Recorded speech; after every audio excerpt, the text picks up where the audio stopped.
শুধু চেক আর চেক।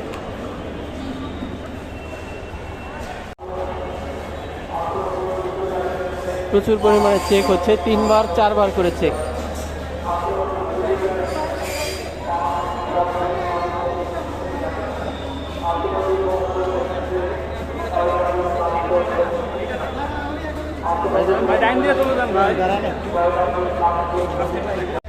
স্টেশনের ভিতরে তো মানুষই নেই, এত ফাঁকা কেন? অনেক ফাঁকা। এই যে আমার 5 নাম্বার প্ল্যাটফর্মে ট্রেন দাঁড়িয়ে আছে, ওই যে, চলুন দেখি। অপেক্ষমান যাত্রী বসে আছে, আমার ট্রেন এসে এখানে দাঁড়ায় আছে 5 নাম্বার প্ল্যাটফর্মে। আমি এখন ট্রেনে উঠবো। ঈশান নামাজ তো পড়া হলো না।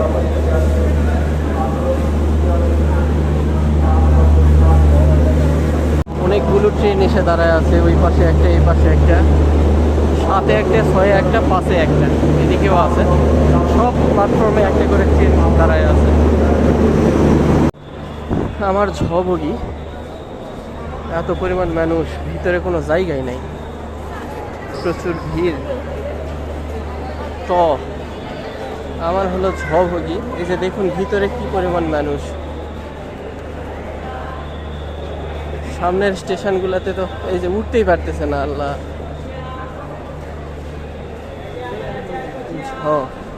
এই যে আমার বগিতে আসছি, কিন্তু বগির ভিতরে যাবো কেমনি, যে অবস্থা। ফাইনালি ট্রেনে উঠে বসলাম সিটে, প্রচুর পরিমাণে ভিড়।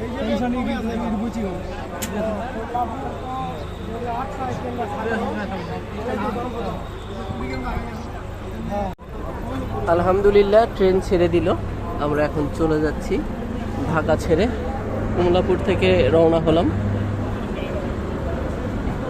বিদায় ঢাকা। আসছি আবার 7-8 দিন পরে। কমলাপুর থেকে চলে আসলাম বিমানবন্দর।